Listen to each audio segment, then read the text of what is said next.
Recording by Phil Chenevert. A Witch Shall Be Born by Robert E. Howard.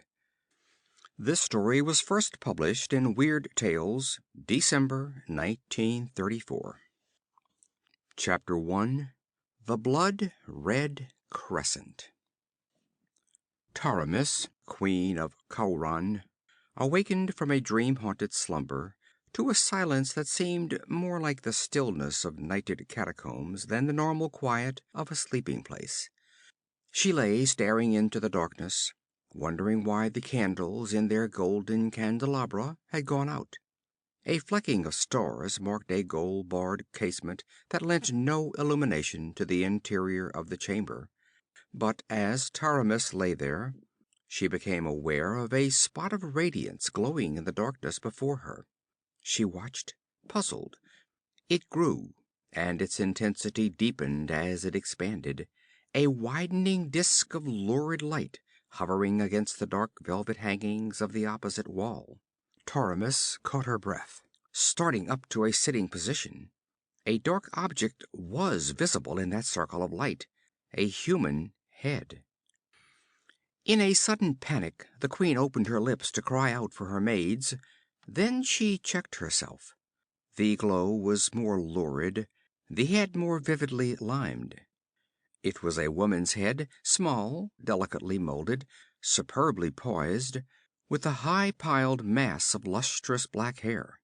The face grew distinct as she stared, and it was the sight of this face which froze the cry in Taramis's throat. The features were her own. She might have been looking into a mirror which subtly altered her reflection, lending it a tigerish gleam of eye, a vindictive curl of lip. "Ishtar!" gasped Taramis. "I am bewitched!" Appallingly, the apparition spoke, and its voice was like a honeyed venom. "Bewitched? No, sweet sister. Here is no sorcery." "Sister?" stammered the bewildered girl. "I have no sister." "You never had a sister?" came the sweet, poisonously mocking voice. "Never a twin sister whose flesh was as soft as yours to caress or hurt?" "Why, once I had a sister," answered Taramis, still convinced that she was in the grip of some sort of nightmare. "But she died." The beautiful face in the disk was convulsed with the aspect of a fury. So hellish became its expression that Taramis, cowering back, half expected to see snaky locks writhe hissing about the ivory brow. "You lie!" The accusation was spat from between the snarling red lips. "She did not die! Fool! Oh, enough of this mummery! Look, and let your sight be blasted." Light ran suddenly along the hangings like flaming serpents, and incredibly the candles in the golden sticks flared up again. Taramis crouched on her velvet couch, her lithe legs flexed beneath her, staring wide-eyed at the pantherish figure which poised mockingly before her. It was as if she gazed upon another Taramis, identical with herself in every contour of feature and limb, yet animated by an alien and evil personality. The face of this stranger waif reflected the opposite of every characteristic the countenance of the queen denoted. Lust and mystery sparkled in her scintillating eyes. Cruelty lurked in the curl of her full red lips. Each movement of her supple body was subtly suggestive. Her coiffure imitated that of the queen's. On her feet were gilded sandals, such as Taramis wore in her boudoir. The sleeveless, low-necked silk tunic, girdled at the waist with a cloth of gold cincture, was a duplicate of the queen's night garment. "Who are you?" gasped Taramis, an icy chill she could not explain creeping along her spine. "Explain your presence before I call my ladies-in-waiting to summon the guard." "Scream until the roof beams crack," callously answered the stranger. "Your sluts will not wake till dawn. though the palace spring into flames about them. Your guardsmen will not hear your squeals. They have been sent out of this wing of the palace." "What!" exclaimed Taramis, stiffening with outraged majesty. "Who dared give my guardsmen such a command?" "I did, sweet sister," sneered the other girl. "A little while ago, before I entered. They thought it was their darling, adored queen. Ha! How beautifully I acted the part! With what imperious dignity, softened by womanly sweetness, did I address the great louts who knelt in their armor and plumed helmets." Taramis felt as if a stifling net of bewilderment were being drawn about her. "Who are you?" she cried desperately. "What madness is this? Why do you come here?" "Who am I?" There was the spite of a she-cobra's hiss in the soft response. The girl stepped to the edge of the couch, grasped the queen's white shoulders with fierce fingers, and bent to glare full into the startled eyes of Taramis. And under the spell of that hypnotic glare, the queen forgot to resent the unprecedented outrage of violent hands laid on regal flesh. "Fool!" gritted the girl between her teeth. "Can you ask? Can you wonder? I am Salome." "Salome?" Taramis breathed the word, and the hairs prickled on her scalp as she realized the incredible, numbing truth of the statement. "I thought you died within the hour of your birth," she said feebly. "So thought many," answered the woman who called herself Salome. "They carried me into the desert to die, damn them! I, a mewing, puling babe whose life was so young it was scarcely the flicker of a candle. And do you know why they bore me forth to die?" "I I have heard the story," faltered Taramis. Salome laughed fiercely and slapped her bosom. The low-necked tunic left the upper parts of her firm breasts bare, and between them there shone a curious mark, a crescent red as blood. "The mark of the witch!" cried Taramis, recoiling. "Aye." Salome's laughter was dagger-edged with hate. "The curse of the kings of Khauran. Aye, they tell the tale in the marketplaces, with wagging beards and rolling eyes, the pious fools.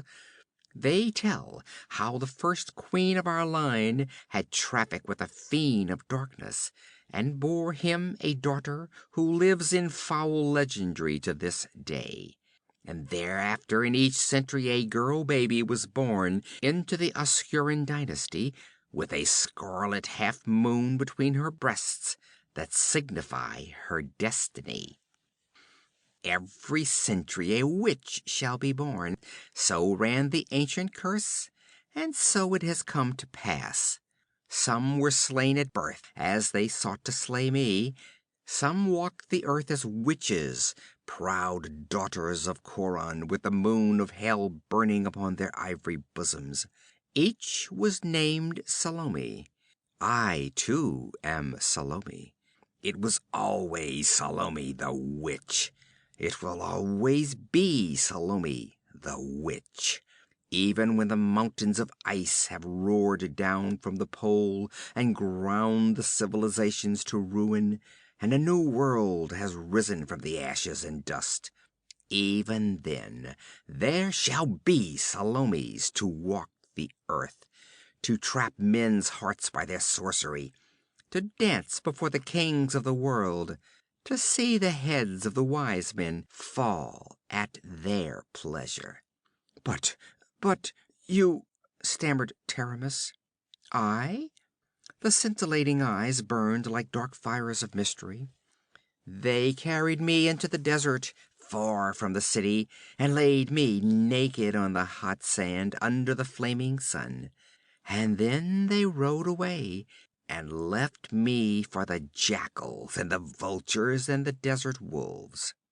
But the life in me was stronger than the life in common folk, for it partakes of the essence of the forces that seethe in the black gulfs beyond mortal ken.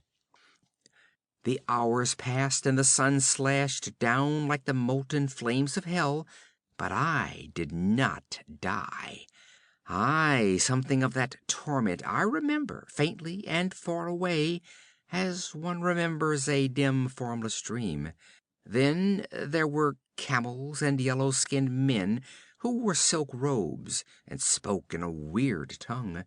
Strayed from the caravan road, they passed close by, and their leader saw me and recognized the scarlet crescent on my bosom.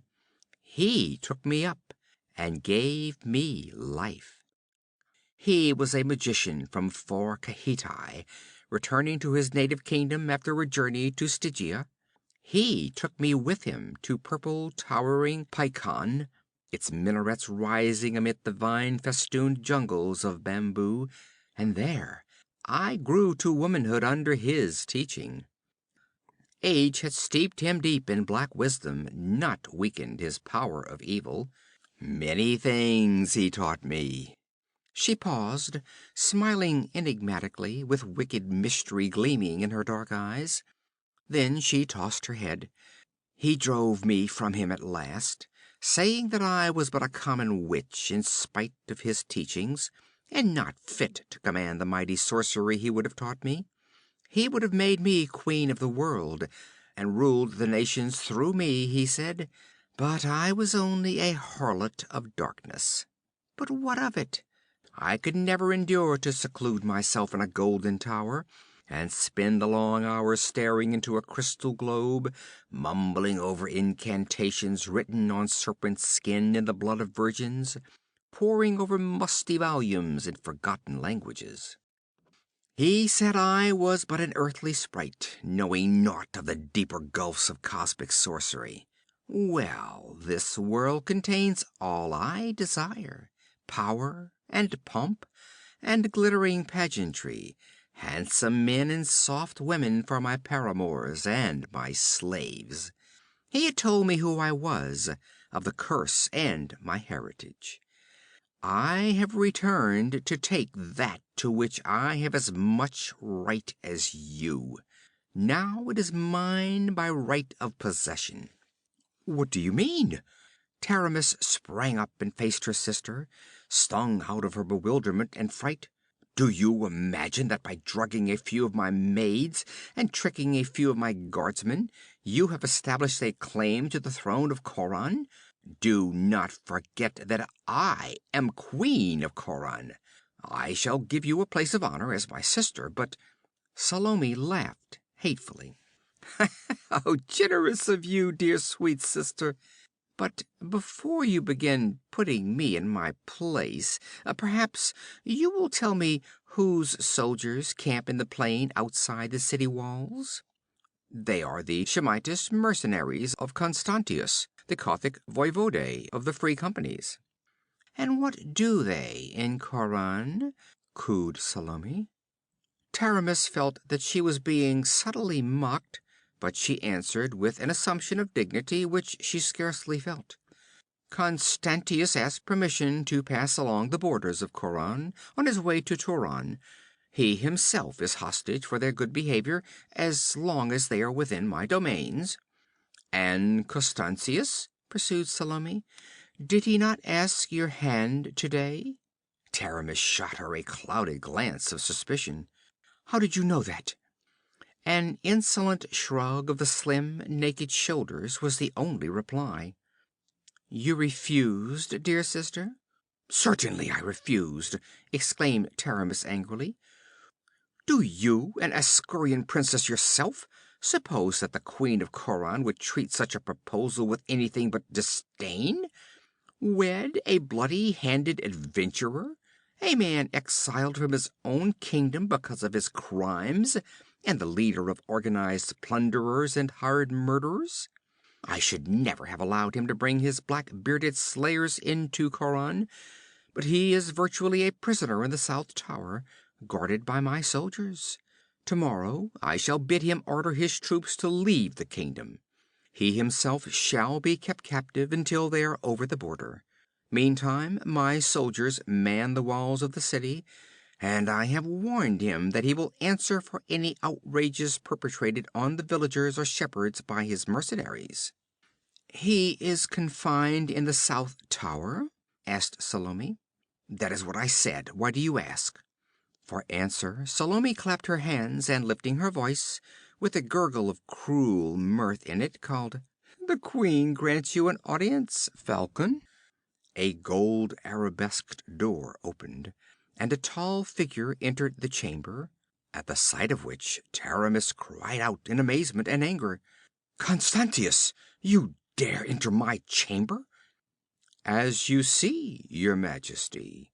He bent his dark, hawk-like head in mock humility. Constantius, whom men called Falcon, was tall, broad-shouldered, slim-waisted, lithe, and strong as pliant steel. He was handsome in an aquiline, ruthless way. His face was burnt dark by the sun, and his hair, which grew far back from his high, narrow forehead, was black as a raven. His dark eyes were penetrating and alert, the hardness of his thin lips not softened by his thin black mustache. His boots were of Cordovan leather, his hose and doublet of plain dark silk, tarnished with the wear of the camps and the stains of armor rust. Twisting his mustache, he let his gaze travel up and down the shrinking queen with an effrontery that made her wince. "By Ishtar, Taramis," he said silkily, "I find you more alluring in this night tunic than in your queenly robes. Truly, this is an auspicious night." Fear grew in the queen's dark eyes. She was no fool. She knew that Constantius would never dare this outrage unless he was sure of himself. "You are mad," she said. "If I am in your power in this chamber, you are no less in the power of my subjects, who will rend you to pieces if you touch me. Go at once, if you would live." Both laughed mockingly, and Salome made an impatient gesture. "Enough of this farce. Let us on to the next act of this comedy. Listen, dear sister. It was I who sent Constantius here. When I decided to take the throne of Khauran, I cast about for a man to aid me, and chose the Falcon, because of his utter lack of all characteristics men call good." "I am overwhelmed, princess," murmured Constantius sardonically, with a profound bow. "I sent him to Khauran, and once his men were camped in the plains outside, and he was in the palace, I entered the city by that small gate in the west wall. The fools guarding it thought it was you returning from some nocturnal adventure." "You hellcat!" Taramis's cheeks flamed, and her resentment got the better of her regal reserve. Salome smiled hardly. They were properly surprised and shocked, but admitted me without question. I entered the palace the same way and gave the order to the surprised guards that sent them marching away, as well as the men who guarded Constantius in the south tower. Then I came here, attending to the ladies in waiting on the way." Taramis's fingers clenched and she paled. "Well, what next?" she asked in a shaky voice. "Listen." Salome inclined her head. Faintly through the casement there came the clank of marching men in armor.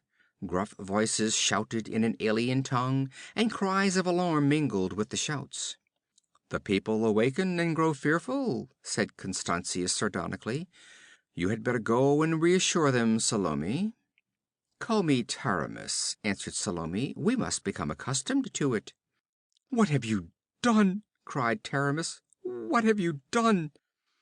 "I have gone to the gates and ordered the soldiers to open them," answered Salome. "They were astounded, but they obeyed. That is the Falcon's army you hear marching into the city." "You devil!" cried Taramis. "You have betrayed my people in my guise. You have made me seem a traitor. Oh, I shall go to them." With a cruel laugh, Salome caught her wrist and jerked her back. The magnificent suppleness of the queen was helpless against the vindictive strength that steeled Salome's slender limbs. "You know how to reach the dungeons from the palace, Constantius?" said the witch girl. "Good. Take this spitfire and lock her into the strongest cell. The jailers are all sound in drugged sleep. I saw to that. Send a man to cut their throats before they awaken. None must ever know what has occurred tonight. Thenceforward, I am Taramis, and Taramis is a nameless prisoner in an unknown dungeon." Constantius smiled with a glint of strong white teeth under his thin mustache. "Very good, but you would not deny me a little amusement first?" "Not I. Tame the scornful hussy as you will." With a wicked laugh, Salome flung her sister into the Kothian's arms and turned away through the door that opened into the outer corridor. Fright widened Taramis's lovely eyes, her supple figure rigid and straining against Constantius's embrace. She forgot the men marching in the streets, forgot the outrage to her queenship in the face of the menace to her womanhood. She forgot all sensation but terror and shame as she faced the complete cynicism of Constantius's burning, mocking eyes, felt his hard arms crushing her writhing body. Salome, hurrying along the corridor outside, smiled spitefully as a scream of despair and agony rang shuddering through the palace.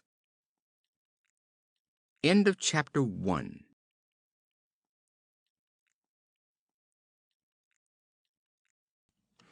Chapter 2. The Tree of Death. The young soldier's hose and shirt were smeared with dried blood, wet with sweat, and gray with dust. Blood oozed from the deep gash in his thigh, from the cuts on his breast and shoulder. Perspiration glistened on his livid face, and his fingers were knotted in the cover of the divan on which he lay. Yet his words reflected mental suffering that outweighed physical pain. "She must be mad," he repeated again and again, like one still stunned by some monstrous and incredible happening. "It's like a nightmare. Taramis, whom all Khauran loves, betraying her people to that devil from Koth. Oh, Ishtar, why was I not slain? Better die than live to see our queen turn traitor and harlot." "Lie still, Valerius," begged the girl, who was washing and bandaging his wounds with trembling hands. "Oh, please, lie still, darling. You will make your wounds worse. I dared not summon a leech." "No," muttered the wounded youth. "Constantius's blue-bearded devils will be searching the quarters for wounded Khaurani. They'll hang every man who has wounds to show he fought against them. Oh, Taramis, how could you betray the people who worshipped you?" In his fierce agony he writhed, weeping in rage and shame, and the terrified girl caught him in her arms, straining his tossing head against her bosom, imploring him to be quiet. "Better death than the black shame that has come upon Khauran this day," he groaned. "Did you see it, Ivga?" "No, Valerius." Her soft, nimble fingers were again at work, gently cleaning and closing the gaping edges of his raw wounds. "I was awakened by the noise of fighting in the streets. I looked out a casement and saw the Shemites cutting down people. Then presently I heard you calling me faintly from the alley door." "I had reached the limits of my strength," he muttered. "I fell in the alley and could not rise. I knew they'd find me soon if I lay there. I killed 3 of the blue-bearded beasts, by Ishtar. They'll never swagger through Khauran's streets, by the gods. The fiends are tearing their hearts in hell." The trembling girl crooned soothingly to him, as to a wounded child, and closed his panting lips with her own cool, sweet mouth. But the fire that raged in his soul would not allow him to lie silent. "I was not on the wall when the Shemites entered," he burst out. I was asleep in the barracks with the others, not on duty. It was just before dawn when our captain entered, and his face was pale under his helmet. "The Shemites are in the city," he said. "The queen came to the southern gate and gave orders that they should be admitted. She made the men come down from the walls, where they'd been on guard since Constantius entered the kingdom. I don't understand it, and neither does anyone else. But I heard her give the order, and we obeyed, as we always do. We are ordered to assemble in the square before the palace, form ranks outside the barracks, and march. Leave your arms and armor here. Ishtar knows what this means, but it is the queen's order." Well, when we came to the square, the Shemites were drawn up on foot opposite the palace. 10,000 of the blue-bearded devils, fully armed, and people's heads were thrust out of every window and door on the square. The streets leading into the square were thronged by bewildered folk. Taramis was standing on the steps of the palace, alone except for Constantius, who stood stroking his mustache like a great lean cat who has just devoured a sparrow. But 50 Shemites with bows in their hands were ranged below them. That's where the queen's guard should have been, but they were drawn up at the foot of the palace stair, as puzzled as we, though they had come fully armed in spite of the queen's order. Taramis spoke to us then, and told us that she had reconsidered the proposal made her by Constantius, why only yesterday she threw it in his teeth in open court, and that she had decided to make him her royal consort. She did not explain why she had brought the Shemites into the city so treacherously, but she said that as Constantius had control of a body of professional fighting men, the army of Khauran would no longer be needed, and therefore she disbanded it and ordered us to go quietly to our homes. Why, obedience to our queen is second nature to us, but we were struck dumb and found no word to answer. We broke ranks almost before we knew what we were doing, like men in a daze. But when the palace guard was ordered to disarm likewise and disband, the captain of the guard, Conan, interrupted. Men said he was off duty the night before and drunk, but he was wide awake now. He shouted to the guardsmen to stand as they were until they received an order from him, and such is his dominance of his men that they obeyed in spite of the queen. He strode up to the palace steps and glared at Taramis, and then he roared, "This is not the queen! This isn't Taramis! It's some devil in masquerade!" Then hell was to pay. I don't know just what happened. I think a Shemite struck Conan, and Conan killed him. The next instant the square was a battleground. The Shemites fell on the guardsmen, and their spears and arrows struck down many soldiers who had already disbanded. Some of us grabbed up such weapons as we could and fought back. We hardly knew what we were fighting for, but it was against Constantius and his devils, not against Taramis, I swear it. Constantius shouted to cut the traitors down. We were not traitors. Despair and bewilderment shook his voice.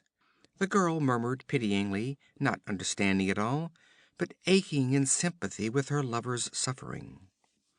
The people did not know which side to take. It was a madhouse of confusion and bewilderment. We who fought didn't have a chance in no formation, without armor and only half armed. The guards were fully armed and drawn up in a square, but there were only 500 of them. They took a heavy toll before they were cut down, but there could be only one conclusion to such a battle. And while her people were being slaughtered before her, Taramis stood on the palace steps with Constantius's arm about her waist, and laughed like a heartless, beautiful fiend. Gods, it's all mad, mad. I never saw a man fight as Conan fought. He put his back to the courtyard wall, and before they overpowered him, the dead men were strewn in heaps thigh deep about him. But at last they dragged him down, 100 against 1. When I saw him fall, I dragged myself away, feeling as if the world had burst under my very fingers. I heard Constantius call to his dogs to take the captain alive, stroking his mustache with that hateful smile on his lips. The smile was on the lips of Constantius at that very moment. He sat his horse among a cluster of his men, thick-bodied Shemites with curled blue-black beards and hooked noses. The low-swinging sun struck glints from their peaked helmets and the silvered scales of their corselets. Nearly a mile behind, the walls and towers of Khauran rose sheer out of the meadowlands. By the side of the caravan road a heavy cross had been planted, and on this grim tree a man hung, nailed there by iron spikes through his hands and feet. Naked but for a loincloth, the man was almost a giant in stature, and his muscles stood out in thick corded ridges on limbs and body, which the sun had long ago burned brown. The perspiration of agony beaded his face and his mighty breast, but from under the tangled black mane that fell over his low, broad forehead, his blue eyes blazed with an unquenched fire. Blood oozed sluggishly from the lacerations in his hands and feet. Constantius saluted him mockingly.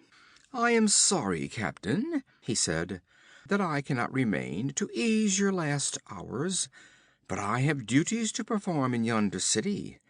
I must not keep your delicious queen waiting." He laughed softly. "So I leave you to your own device, and those beauties."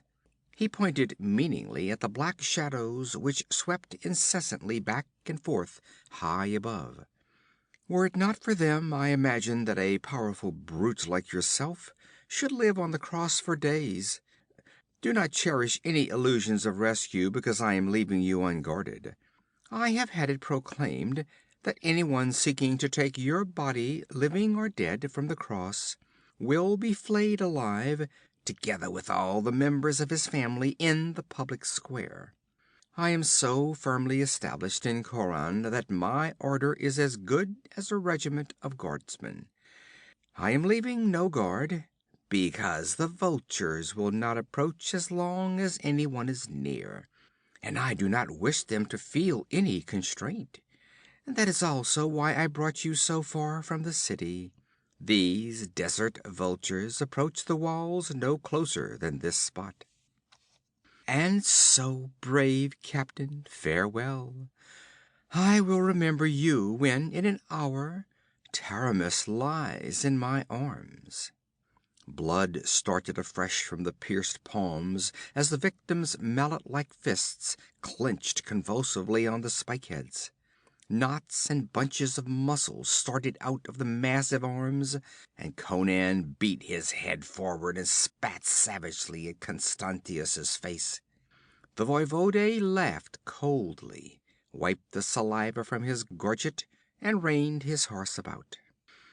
"Remember me when the vultures are tearing at your living flesh," he called mockingly. "The desert scavengers are a particularly voracious breed. I have seen men hang for hours on a cross, eyeless, earless, and scalpless, before the sharp beaks had eaten their way into their vitals." Without a backward glance he rode toward the city, a supple, erect figure gleaming in his burnished armor, his stolid, bearded henchman jogging beside him. A faint rising of dust from the worn trail marked their passing. The man hanging on the cross was the one touch of sentient life in a landscape that seemed desolate and deserted in the late evening. Khauran, less than a mile away, might have been on the other side of the world and existing in another age. Shaking the sweat out of his eyes, Conan stared blankly at the familiar terrain. On either side of the city and beyond it stretched the fertile meadowlands, with cattle browsing in the distance where fields and vineyards checkered the plain. The western and northern horizons were dotted with villages, miniature in the distance. A lesser distance to the southeast, a silvery gleam marked the course of a river, and beyond that river sandy desert began abruptly to stretch away and away beyond the horizon. Conan stared at that expanse of empty waste shimmering tawnily in the late sunlight as a trapped hawk stares at the open sky. A revulsion shook him when he glanced at the gleaming towers of Khauran.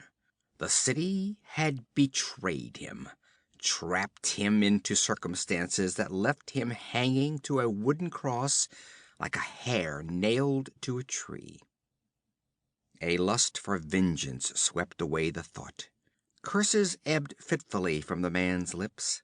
All his universe contracted, focused, became incorporated in the 4 iron spikes that held him from life and freedom. His great muscles quivered, knotting like iron cables. With the sweat starting out of his graying skin, he sought to gain leverage to tear the nails from the wood. It was useless. They had been driven deep. Then he tried to tear his hands off the spikes, and it was not the knifing, abysmal agony that finally caused him to cease his efforts, but the futility of it. The spike heads were broad and heavy. He could not drag them through the wounds. A surge of helplessness shook the giant for the first time in his life. He hung motionless, his head resting on his breast, shutting his eyes against the aching glare of the sun. A beat of wings caused him to look, just as a feathered shadow shot down out of the sky. A keen beak, stabbing at his eyes, cut his cheek, and he jerked his head aside, shutting his eyes involuntarily. He shouted, a croaking, desperate shout of menace, and the vultures swerved away and retreated, frightened by the sound. They resumed their wary circling above his head. Blood trickled over Conan's mouth, and he licked his lips involuntarily, spat at the salty taste. Thirst assailed him savagely. He had drunk deeply of wine the night before, and no water had touched his lips since the battle in the square that dawn. And killing was thirsty, salt, sweaty work. He glared at the distant river as a man in hell glares through the opened grill. He thought of gushing freshlets of white water he had breasted, laved to the shoulders in liquid jade. He remembered great horns of foaming ale, jacks of sparkling wine gulped carelessly or spilled on the tavern floor. He bit his lip to keep from bellowing in intolerable anguish as a tortured animal bellows. The sun sank, a lurid ball in a fiery sea of blood. Against a crimson rampart that banded the horizon, the towers of the city floated unreal as a dream. The very sky was tinged with blood to his misted glare. He licked his blackened lips and stared with bloodshot eyes at the distant river. It, too, seemed crimson with blood, and the shadows crawling up from the east seemed black as ebony. In his dulled ears sounded the louder beat of wings. Lifting his head, he watched with the burning glare of a wolf the shadows wheeling above him. He knew that his shouts would frighten them away no longer. One dipped, lower and lower. Conan drew his head back as far as he could, waiting with terrible patience. The vulture swept in with a swift roar of wings.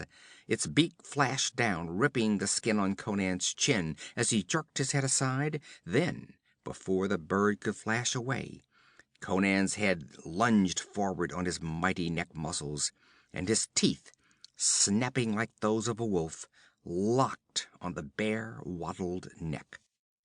Instantly the vulture exploded into squawking, flapping hysteria. Its thrashing wings blinded the man, and its talons ripped his chest. But grimly he hung on, the muscles starting out in lumps on his jaws, and the scavenger's neckbones crunched between those powerful teeth. With a spasmodic flutter, the bird hung limp. Conan let go, spat blood from his mouth. The other vultures, terrified by the fate of their companion, were in full flight to a distant tree, where they perched like black demons in conclave. Ferocious triumph surged through Conan's numbed brain. Life beat strongly and savagely through his veins. He could still deal death. He still lived. Every twinge of sensation, even of agony, was a negation of death. By Mithra! Either a voice spoke, or he suffered from hallucination. In all my life I have never seen such a thing. Shaking the sweat and blood from his eyes, Conan saw 4 horsemen sitting their steeds in the twilight and staring up at him. 3 were lean, white-robed hawks. Zaugir tribesmen without a doubt, nomads from beyond the river. The other was dressed like them in a white girdled collet, and a flowing headdress which, banded about the temples with a triple circlet of braided camel hair, fell to his shoulders. But he was not a Shemite. The dust was not so thick, nor Conan's hawk-like sight so clouded, that he could not perceive the man's facial characteristics. He was as tall as Conan, though not so heavy-limbed. His shoulders were broad, and his supple figure was hard as steel and whalebone. A short black beard did not altogether mask the aggressive jut of his lean jaw, and gray eyes, cold and piercing as a sword, gleamed from the shadows of the kafiya. Quieting his restless steed with a quick, sure hand, this man spoke. By Mithra, I should know this man. Aye. It was the guttural accents of a Zuagir. It is the Cimmerian who was captain of the Queen's Guard. She must be casting off all her old favorites, muttered the rider. Who'd have ever thought it of Queen Taramis? I'd rather have a long, bloody war. It would have given us desert folk a chance to plunder. As it is, we've come this close to the walls and found only this nag. He glanced at a fine gelding led by one of the nomads. And this dying dog. Conan lifted his bloody head.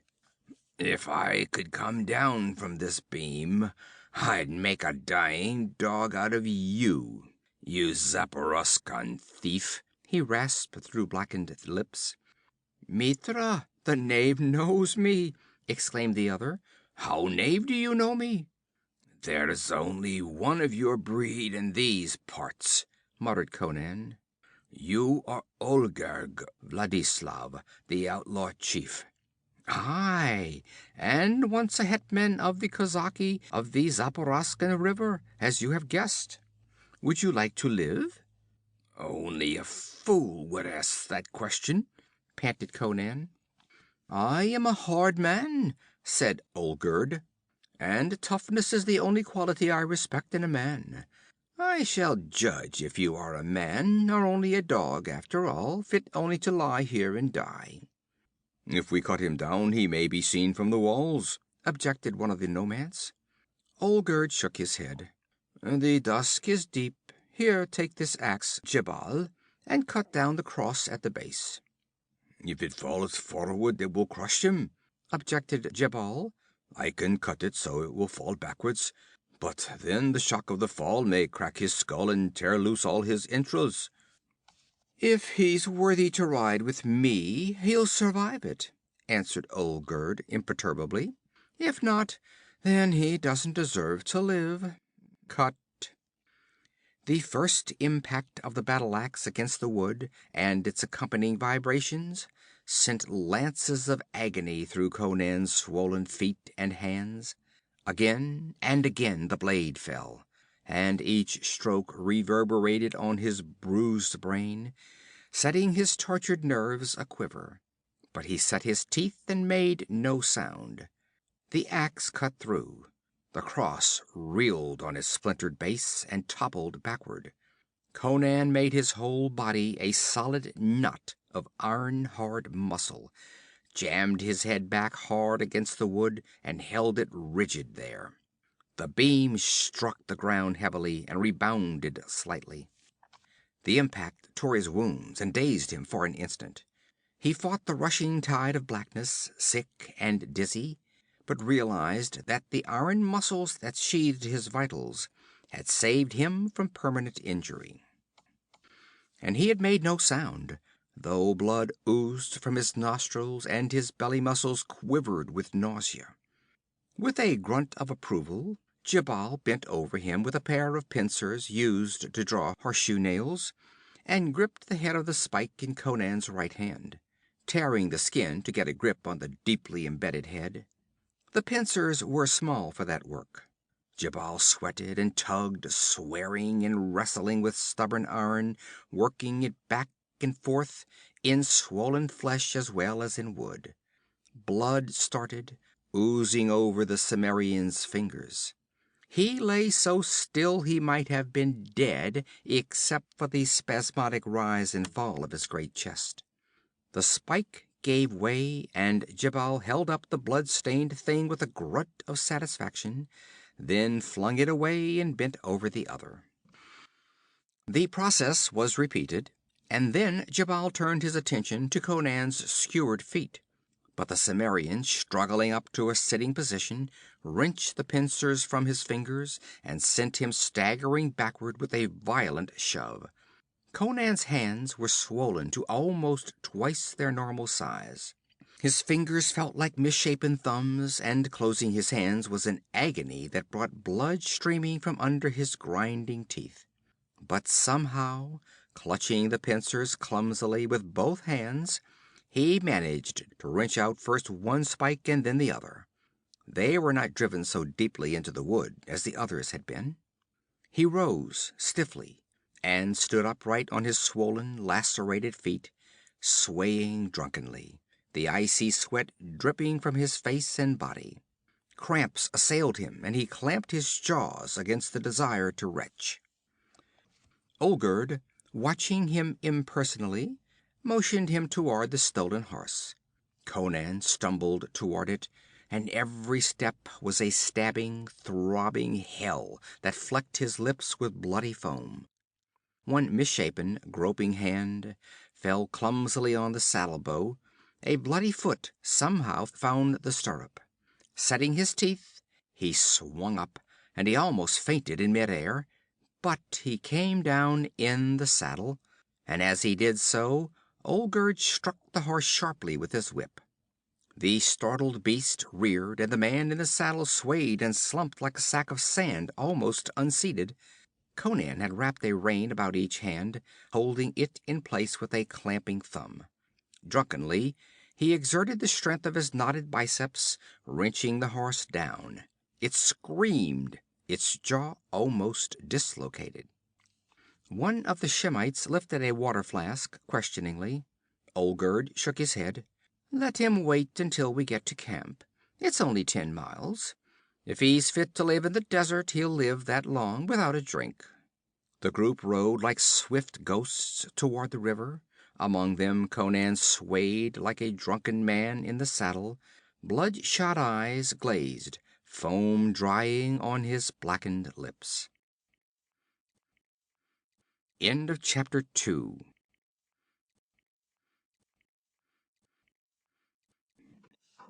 Chapter 3. A Letter to Nemedia. The savant Astræus, traveling in the East in his never-tiring search for knowledge, wrote a letter to his friend and fellow philosopher Alcimedes in his native Nemedia, which constitutes the entire knowledge of the Western nations concerning the events of that period in the East, always a hazy, half-mythical region in the minds of the Western folk. Astræus wrote in part: "You can scarcely conceive, my dear old friend, of the conditions now existing in this tiny kingdom since Queen Taramis admitted Constantius and his mercenaries, an event which I briefly described in my last hurried letter. 7 months have passed since then, during which time it seems as though the devil himself has been loosed in this unfortunate realm. Taramis seems to have gone quite mad, whereas formerly she was famed for her virtue, justice, and tranquility.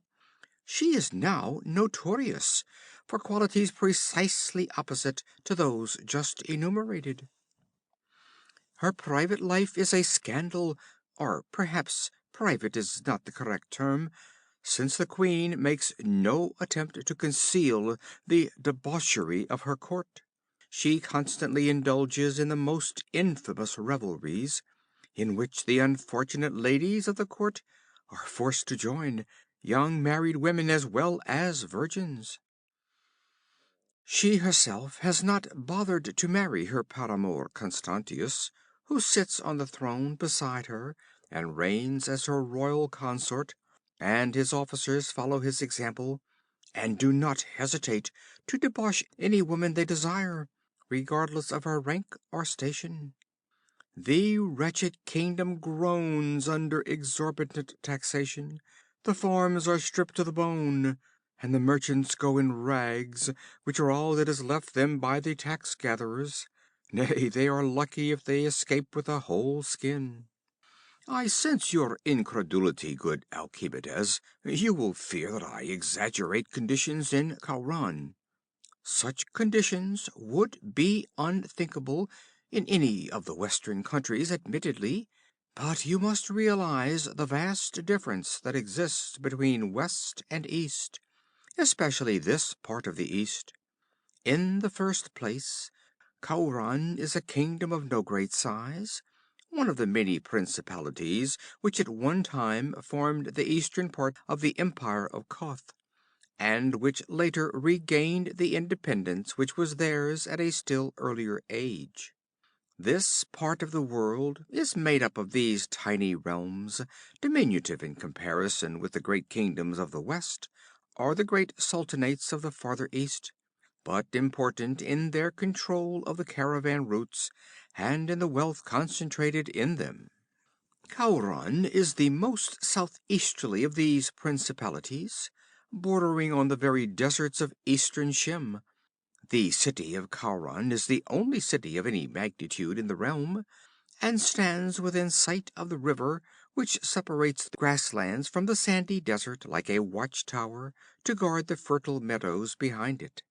The land is so rich that it yields 3 and 4 crops a year, and the plains north and west of the city are dotted with villages.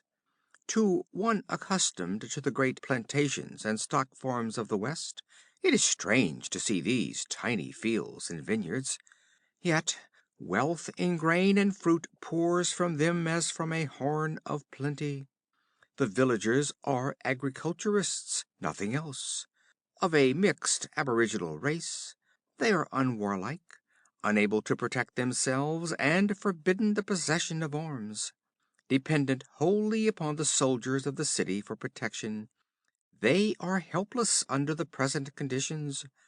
So the savage revolt of the rural sections, which would be a certainty in any Western nation, is here impossible. They toil supinely under the iron hand of Constantius, and his black-bearded Shemites ride incessantly through the fields with whips in their hands like the slave drivers of the black serfs who toil in the plantations of southern Zingara. Nor do the people of the city fare any better. Their wealth is stripped from them, their fairest daughters taken to glut the insatiable lust of Constantius and his mercenaries. These men are utterly without mercy or compassion, possessed of all the characteristics our armies learned to abhor in our wars against the Shemitish allies of Argos: inhuman cruelty, lust, and wild beast ferocity. The people of the city are Khauran's ruling caste, predominantly Hyborian, and valorous and warlike. But the treachery of their queen delivered them into the hands of their oppressors. The Shemites are the only armed force in Khauran, and the most hellish punishment is inflicted on any Khauranite found possessing weapons. A systematic persecution to destroy the young Khauranite men able to bear arms has been savagely pursued. Many have ruthlessly been slaughtered, others sold as slaves to the Turanians. Thousands have fled the kingdom, and either entered the service of other rulers or become outlaws, lurking in numerous bands along the borders. At present there is some possibility of invasion from the desert, which is inhabited by tribes of Shemitish nomads. The mercenaries of Constantius are men from the Shemitish cities of the west, Pelishtim, Anakim, Arkarim, and are ardently hated by the Zuagirs and other wandering tribes. As you know, good Alcimides, the countries of these barbarians are divided into the western meadowlands, which stretch to the distant ocean, and in which rise the cities of the town dwellers, and the eastern deserts, where the lean nomads hold sway. There is incessant warfare between the dwellers of the cities and the dwellers of the desert. The Zuagirs have fought with and raided Khauran for centuries without success, but they resent its conquest of their western kin. It is rumored that their natural antagonism is being fomented by the man who was formerly the captain of the Queen's Guard, and who, somehow escaping the hate of Constantius, who actually had him upon the cross, fled to the nomads. He is called Conan, and is himself a barbarian, one of those gloomy Cimmerians whose ferocity our soldiers have more than once learned to their bitter cost. It is rumored that he has become the right-hand man of Olgerd Vladislav, the Kozak adventurer, who wandered down from the northern steppes and made himself chief of a band of Zuagirs. There are also rumors that this band has increased vastly in the last few months, and that Olgerd, incited no doubt by this Cimmerian, is even considering a raid on Khauran. It cannot be anything more than a raid, as the Zuagirs are without siege machines or the knowledge of investing a city, and it has been proven repeatedly in the past that the nomads in their loose formation, or rather lack of formation, are no match in hand-to-hand fighting for the well-disciplined, fully armed warriors of the Shemitish cities. The natives of Khauran would perhaps welcome this conquest, since the nomads could deal with them no more harshly than their present masters, and even total extermination would be preferable to the suffering they have to endure. But they are so cowed and helpless that they could give no aid to the invaders. Their plight is most wretched.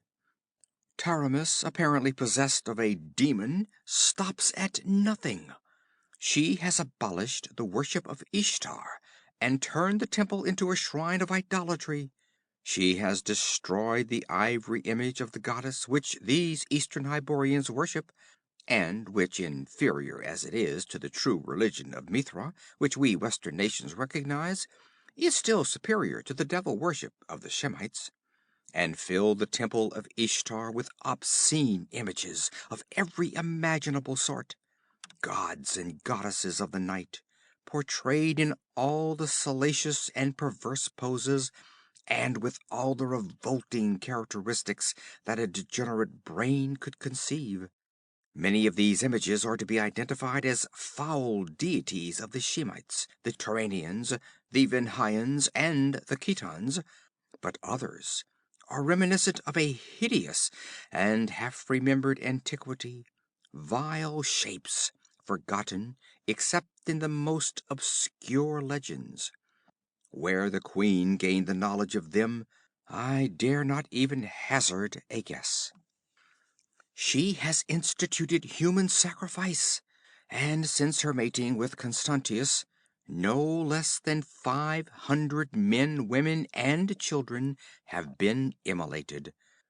Some of these have died on the altar she has set up in the temple, herself wielding the sacrificial dagger, but most have met a more horrible doom. Taramis has placed some sort of monster in a crypt in the temple. What it is and whence it came, none knows, but shortly after she had crushed the desperate revolt of her soldiers against Constantius, she spent a night alone in the desecrated temple, alone except for a dozen bound captives, and the shuddering people saw thick, foul-smelling smoke curling up from the dome, heard all night the frenetic chanting of the queen and the agonized cries of her tortured captives, and toward dawn Another voice mingled with these sounds, a strident, inhuman croaking that froze the blood of all who heard. In the full dawn, Taramis reeled drunkenly from the temple, her eyes blazing with demoniac triumph. The captives were never seen again, nor the croaking voice heard. But there is a room in the temple into which no one ever goes but the queen, driving a human sacrifice before her, and this victim is never seen again. All know that in that grim chamber lurks some monster from the black night of ages, which devours the shrieking humans Taramis delivers up to it.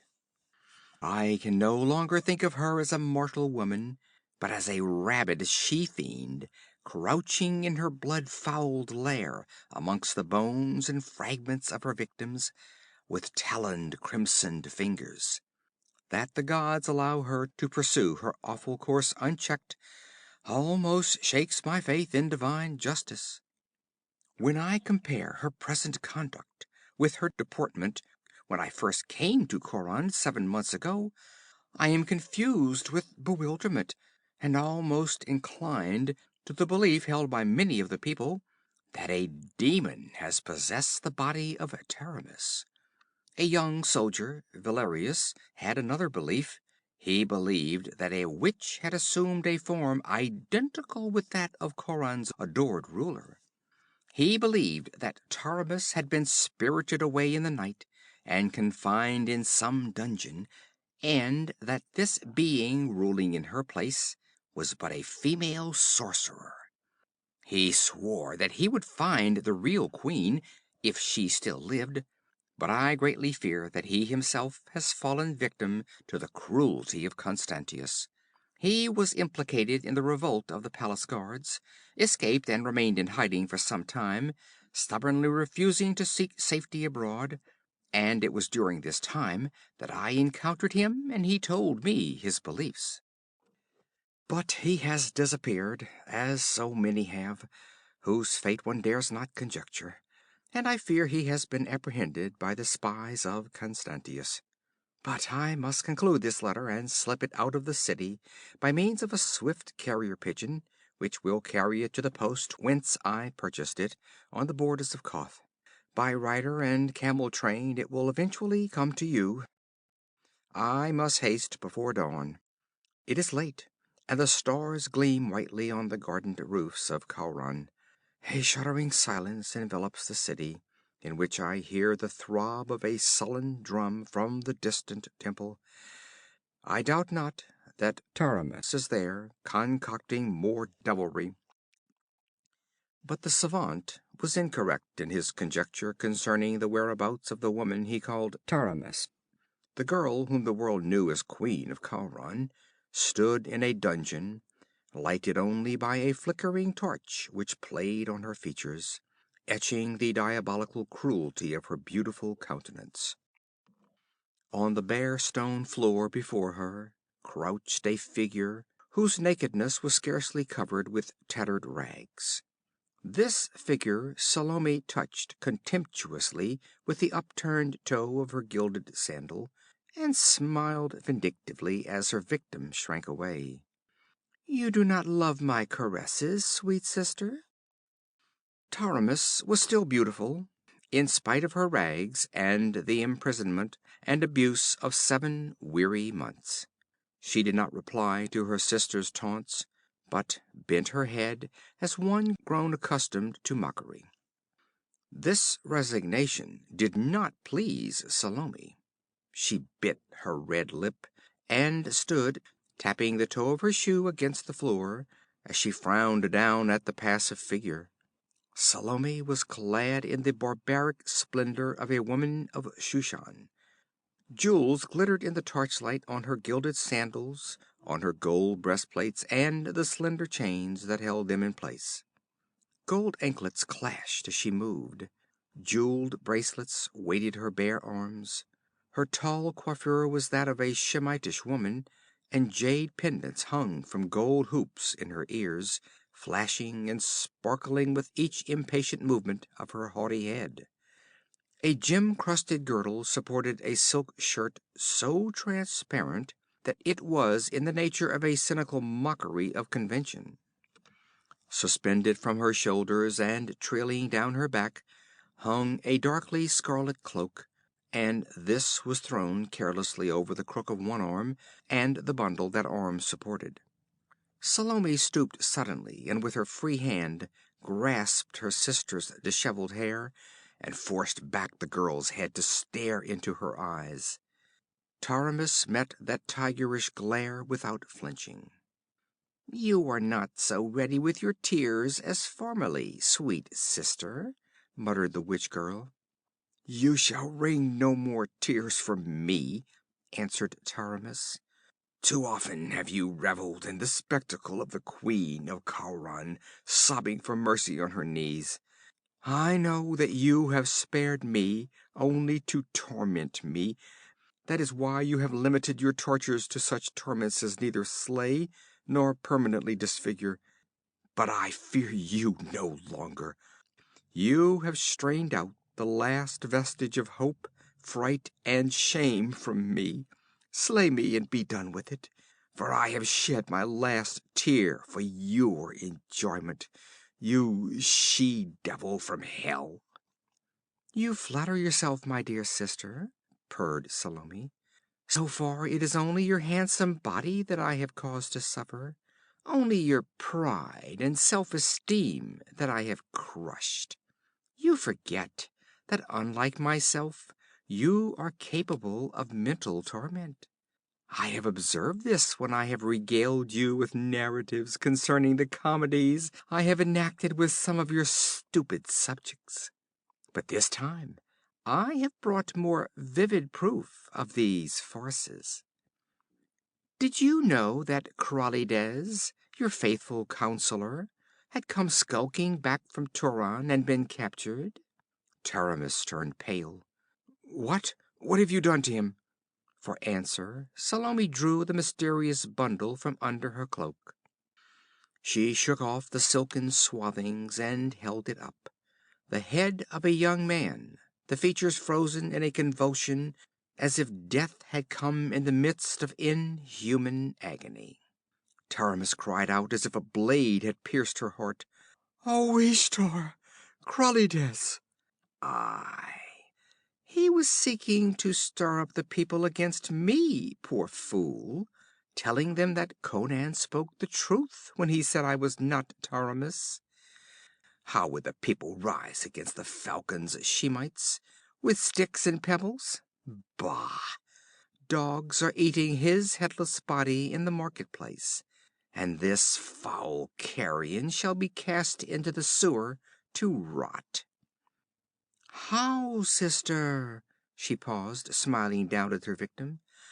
"Have you discovered that you still have unshed tears? Good. I reserved the mental torment for the last.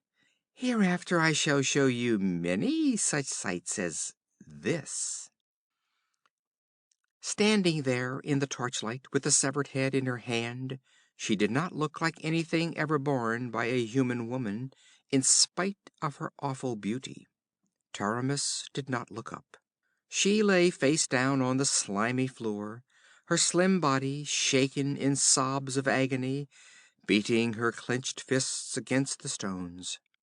Salome sauntered toward the door, her anklets clashing at each step, her ear pendants winking in the torch glare.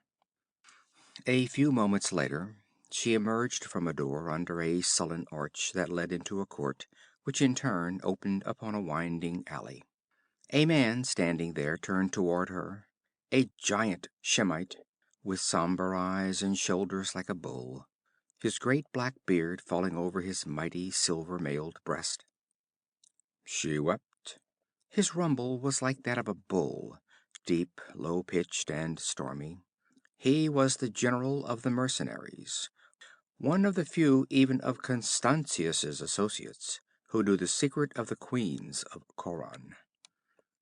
"Aye, Khumbanigash, There are whole sections of her sensibilities that I have not touched. When one sense is dulled by continual laceration, I will discover a newer, more poignant pang. Here, dog!"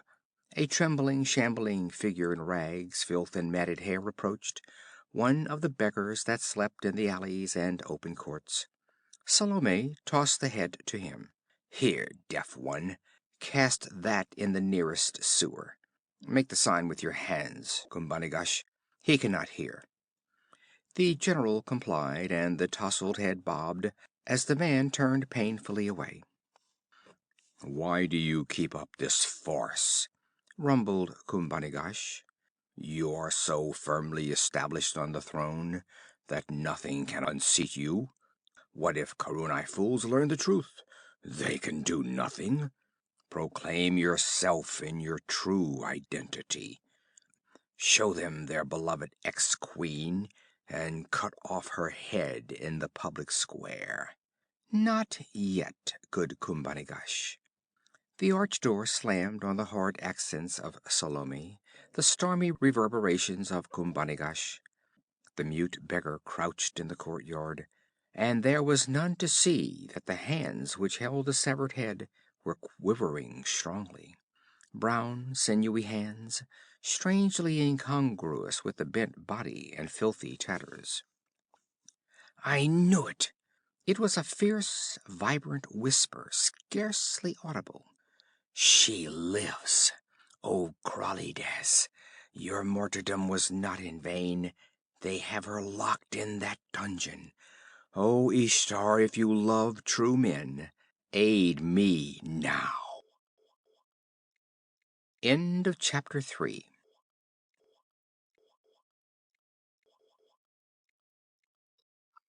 Chapter 4.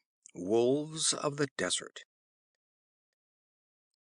Olgerd Vladislav filled his jeweled goblet with crimson wine from a golden jug, and thrust the vessel across the ebony table to Conan the Cimmerian. Olgerd's apparel would have satisfied the vanity of any Zaporoskan hetman. His khalat was of white silk, with pearls sewn on the bosom. Girdled at the waist with a Bakhuriot belt, its skirts were drawn back to reveal his wide silken breeches, tucked into short boots of soft green leather, adorned with gold thread. On his head was a green silk turban, wound about a spired helmet chased with gold. His only weapon was a broad curved Cherkese knife in an ivory sheath girdled high on his left hip, Kozak fashion. Throwing himself back in his gilded chair with its carven eagles, Olgerd spread his booted legs before him and gulped down the sparkling wine noisily. To his splendor, the huge Cimmerian opposite him offered a strong contrast, with his square-cut black mane, brown scarred countenance, and burning blue eyes. He was clad in black mesh mail, and the only glitter about him was the broad gold buckle of the belt which supported his sword in its worn leather scabbard. They were alone in the silk-walled tent, which was hung with gilt-worked tapestries and littered with rich carpets and velvet cushions, the loot of the caravans. From outside came a low, incessant murmur, the sound that always accompanies a great throng of men, in camp or otherwise. An occasional gust of desert wind rattled the palm leaves. "Today in the shadow, tomorrow in the sun," quoth Olgerd, loosening his crimson girdle a trifle and reaching again for the wine jug. "That's the way of life. Once I was a hetman on the Zaporoska. Now I'm a desert chief. 7 months ago you were hanging on a cross outside Khauran. Now you're lieutenant to the most powerful raider between Turan and the western meadows. You should be thankful to me." "For recognizing my usefulness?" Conan laughed and lifted the jug. "When you allow the elevation of a man, one can be sure that you'll profit by his advancement. I've earned everything I've won with my blood and sweat." He glanced at the scars on the insides of his palms. There were scars, too, on his body, scars that had not been there 7 months ago.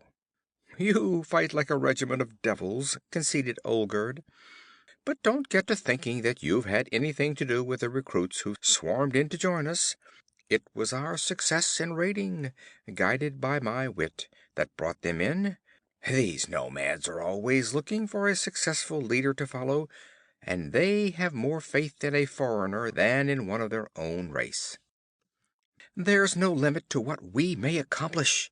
We have 11,000 men now. In another year we may have 3 times that number.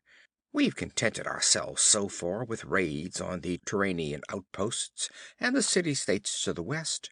With 30 or 40,000 men, we'll raid no longer.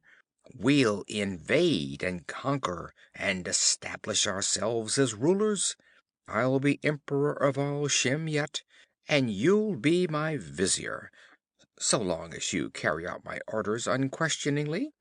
In the meantime, I think we'll ride eastward and storm that Turanian outpost at Vezek, where the caravans pay toll. Conan shook his head. I think not. Olgerd glared, his quick temper irritated. What do you mean, you think not? I do the thinking for this army. There are enough men in this band now for my purpose, answered the Cimmerian. I'm sick of waiting. I have a score to settle. Oh! Olgerd scowled and gulped wine, then grinned. Still thinking of that cross, eh? Well, I like a good hater, but that can wait. You told me once you'd aid me in taking Khauran, said Conan. Yes, but that was before I began to see the full possibilities of our power, answered Olgerd. I was only thinking of the loot in the city. I don't want to waste our strength unprofitably. Khauran is too strong a nut for us to crack now. Maybe in a year, within the week, answered Conan, and the Kozak stared at the certainty in his voice. Listen, said Olgerd. Even if I were willing to throw away men on such a harebrained attempt, what could you expect? Do you think these wolves would besiege and take a city like Khauran? There'll be no siege, answered the Cimmerian. I know how to draw Constantius out into the plain. And what then? Asked Olgerd with an oath. In the arrow play, our horsemen would have the worst of it, for the armor of the Ashuri is the better, and when it came to sword strokes, their close-marshaled ranks of trained swordsmen would cleave through our loose lines and scatter our men like chaff before the wind. Not if there were 3,000 desperate Hyborian horsemen fighting in a solid wedge, such as I could teach them, answered Conan. And where would you secure 3,000 Hyborians? Asked Olgerd with vast sarcasm. Will you conjure them out of the air? I have them, answered the Cimmerian imperturbably. 3,000 men of Khauran camp at the oasis of Akrel, awaiting my orders. What? Olgerd glared like a startled wolf. Aye, men who had fled from the tyranny of Constantius. Most of them have been living the lives of outlaws in the deserts east of Khauran, and are gaunt and hard and desperate as man-eating tigers. One of them will be a match for any 3 squat mercenaries. It takes oppression and hardship to stiffen men's guts and put the fire of hell into their thews. They were broken up into small bands. All they needed was a leader.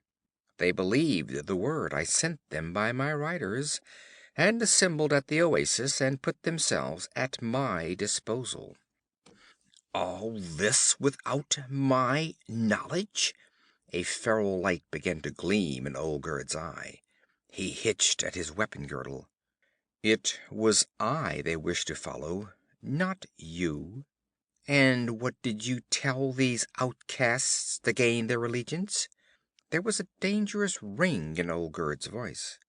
I told them that I'd use this horde of desert wolves to help them destroy Constantius, and give Khauran back into the hands of its citizens. "You fool!" whispered Olgerd. "Do you deem yourself chief already?" The men were on their feet, facing each other across the ebony board, devil lights dancing in Olgerd's cold gray eyes, a grim smile on the Cimmerian's hard lips. "I'll have you torn between 4 palm trees," said the kozak calmly. "Call them in and bid them do it," challenged Conan. "See if they obey you." Baring his teeth in a snarl, Olgerd lifted his hand, then paused. There was something about the confidence in the Cimmerian's dark face that shook him. His eyes began to burn like those of a wolf. "You scum of the western hills," he muttered. "Have you dared seek to undermine my power?" "I didn't have to," answered Conan. "You lied when you said that I had nothing to do with bringing in the new recruits. I had everything to do with it. They took your orders, but they fought for me. There is not room for 2 chiefs of the Zuagirs. They know I am the stronger man. I understand them better than you, and they me, because I am a barbarian too." "And what will they say when you ask them to fight for Khauran?" asked Olgerd sardonically. "They'll follow me. I promised them a camel train of gold from the palace. Khauran will be willing to pay that as a guerdon for getting rid of Constantius. After that, I'll lead them against the Turanians as you have planned. They want loot, and they'd as soon fight Constantius for it as anybody." In Olgerd's eyes grew a recognition of defeat. In his red dreams of empire, he had missed what was going on about him. Happenings and events that had seemed meaningless before now flashed into his mind with their true significance, bringing a realization that Conan spoke no idle boast. The giant black mailed figure before him was the real chief of the Zuagirs. "Not if you die," murmured Olgerd, and his hand flickered toward his hilt. But quick as the stroke of a great cat, Conan's arm shot across the table and his fingers locked on Olgerd's forearm. There was a snap of breaking bones, and for a tense instant the scene held, the men facing each other as motionless as images, perspiration starting out on Olgerd's forehead. Conan laughed, never easing his grip on the broken arm. "Are you fit to live, Olgerd?" His smile did not alter as the corded muscles rippled in knotting ridges along his forearm, and his fingers ground into the kozak's quivering flesh. There was the sound of broken bones grating together, and Olgerd's face turned the color of ashes. Blood oozed from his lip where his teeth sank, but he uttered no sound. With a laugh, Conan released him and drew back, and the kozak swayed, caught the table edge with his good hand to steady himself. "I give you life, Olgerd, as you gave it to me," said Conan tranquilly. "Though it was for your own ends that you took me down from the cross. It was a bitter test you gave me then. You couldn't have endured it. Neither could anyone but a Western barbarian. Take your horse and go. It's tied behind the tent, and food and water are in the saddlebags. None will see you going, but go quickly. There's no room for a fallen chief on the desert. If the warriors see you, maimed and deposed, they'll never let you leave the camp alive." Olgerd did not reply. Slowly, without a word, he turned and stalked across the tent, through the flapped opening. Unspeaking, he climbed into the saddle of the great white stallion that stood tethered there in the shade of a spreading palm tree, and, unspeaking, with his broken arm thrust in the bosom of his khalat, he reined the steed about and rode eastward into the open desert, out of the life of the people of the Zuagir. Inside the tent, Conan emptied the wine jug and smacked his lips with relish. Tossing the empty vessel into a corner, He braced his belt and strode out through the front opening, halting for a moment to let his gaze sweep over the lines of camel-hair tents that stretched before him, and the white-robed figures that moved among them, arguing, singing, mending bridles, or whetting tulwars.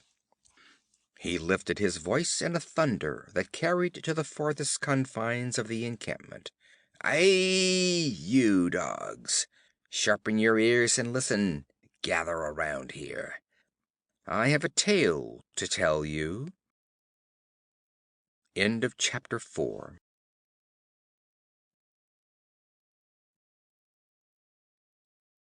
Chapter 5. The Voice from the Crystal.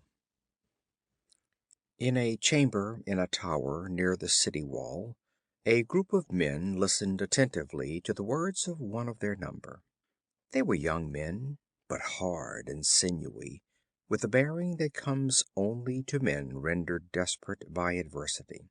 They were clad in mail shirts and worn leather. Swords hung at their girdles. "I knew that Conan spoke the truth when he said it was not Taramis," the leader exclaimed. "For months I have haunted the outskirts of the palace, playing the part of a deaf beggar. At last I learned what I had believed, that our queen was a prisoner in the dungeons that adjoined the palace. I watched my opportunity and captured a Shemitish jailer, knocked him senseless as he left the courtyard late one night, dragged him into a cellar nearby, and questioned him. Before he died, he told me what I have just told you, and what we have suspected all along, that the woman ruling Khauran is a witch. Salome. Taramis, he said, is imprisoned in the lowest dungeon. This invasion of the Zuagirs gives us the opportunity we sought. What Conan means to do, I cannot say. Perhaps he merely wishes vengeance on Constantius. Perhaps he intends sacking the city and destroying it. He is a barbarian, and no one can understand their minds. But this is what we must do: rescue Taramis while the battle rages. Constantius will march out into the plain to give battle. Even now his men are mounting. He will do this because there is not sufficient food in the city to stand a siege. Conan burst out of the desert so suddenly that there was no time to bring in supplies, and the Cimmerian is equipped for a siege. Scouts have reported that the Zuagirs have siege engines, built undoubtedly according to the instructions of Conan, who learned all the arts of war among the western nations. Constantius does not desire a long siege, so he will march with his warriors into the plain, where he expects to scatter Conan's forces at one stroke. He will leave only a few hundred men in the city, and they will be on the walls and in the towers commanding the gates. The prison will be left all but unguarded. When we have freed Taramis, our next actions will depend upon circumstances. If Conan wins, we must show Taramis to the people and bid them rise. They will. Oh, they will. With their bare hands they are enough to overpower the Shemites left in the city and close the gates against both the mercenaries and the nomads. Neither must get within the walls. Then we will parley with Conan. He was always loyal to Taramis. If he knows the truth and she appeals to him, I believe he will spare the city. If, which is more probable, Constantius prevails and Conan is routed, we must steal out of the city with the queen and seek safety in flight. Is all this clear?" They replied with one voice. "Then let us loosen our blades and our scabbards, commend our souls to Ishtar, and start for the prison, for the mercenaries are already marching through the southern gate." This was true. The dawnlight glinted on peaked helmets, pouring in a steady stream through the broad arch, on the bright housings of the chargers. This would be a battle of horsemen, such as is possible only in the lands of the East. The riders flowed through the gates like a river of steel, somber figures in black and silver mail. with their curled beards and hooked noses, and their inexorable eyes in which glimmered the fatality of their race, the utter lack of doubt or of mercy. The streets and the walls were lined with throngs of people who watched silently these warriors of an alien race riding forth to defend their native city. There was no sound. Dully, expressionless, they watched. Those gaunt people in shabby garments, their caps in their hands.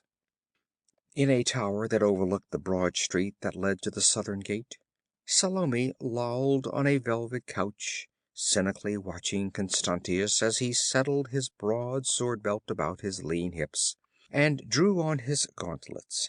They were alone in the chamber.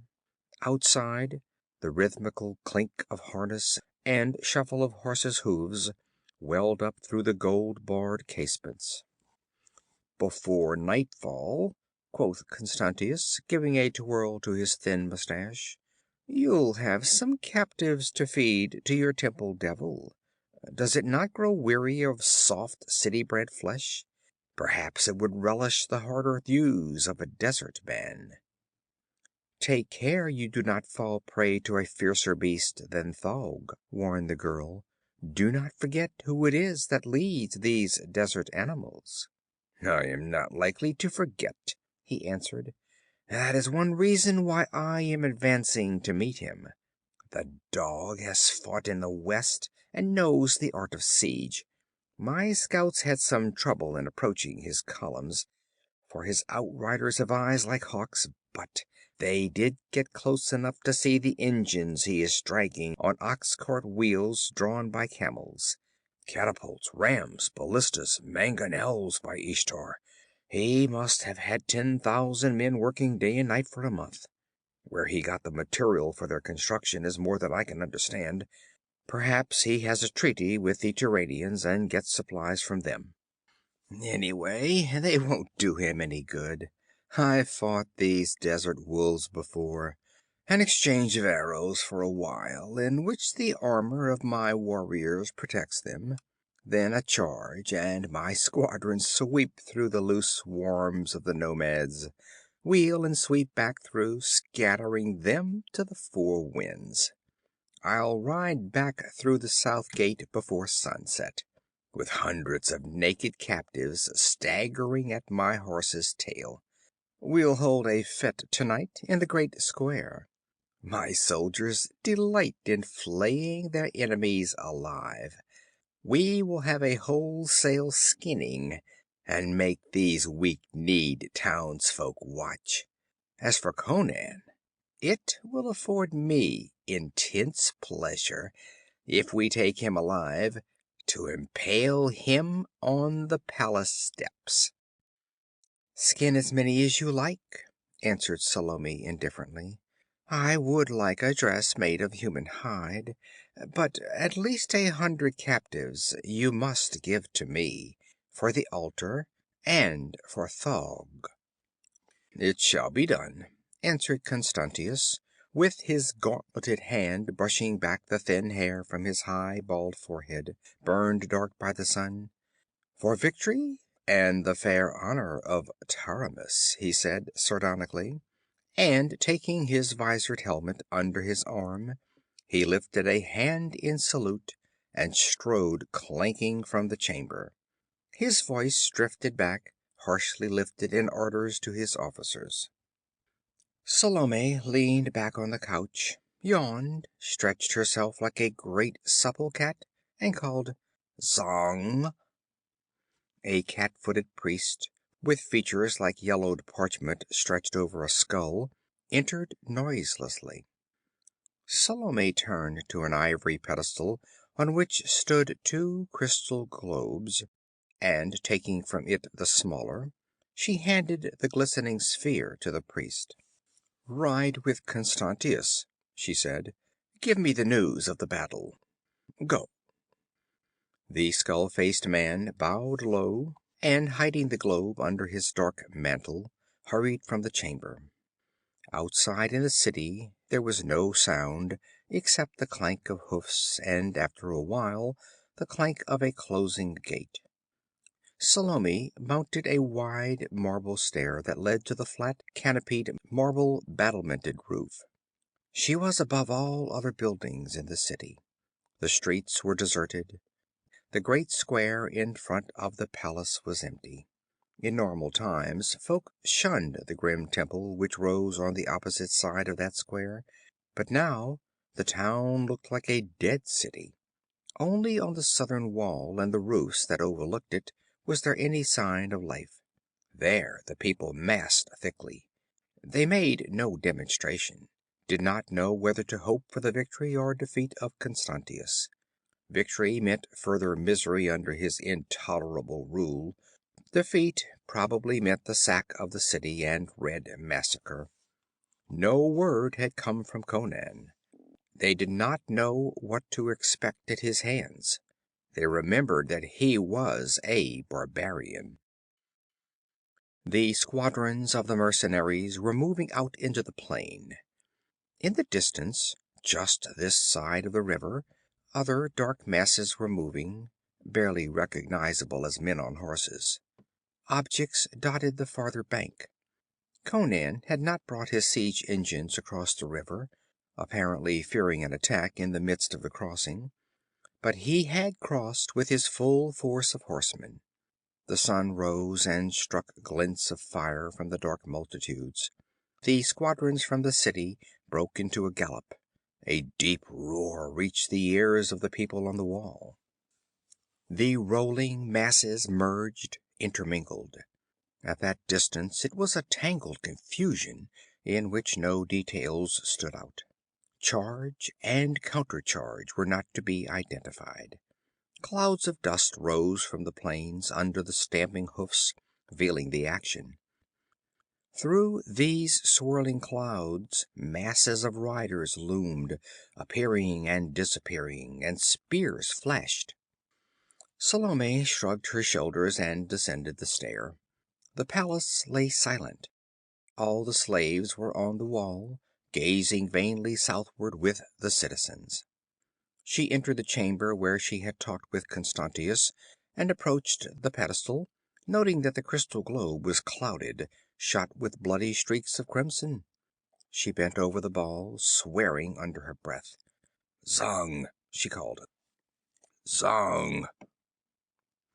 Mists swirled in the sphere, resolving themselves into billowing dust clouds, through which black figures rushed unrecognizably. Steel glinted like lightning in the murk. Then the face of Zang leaped into startling distinctness.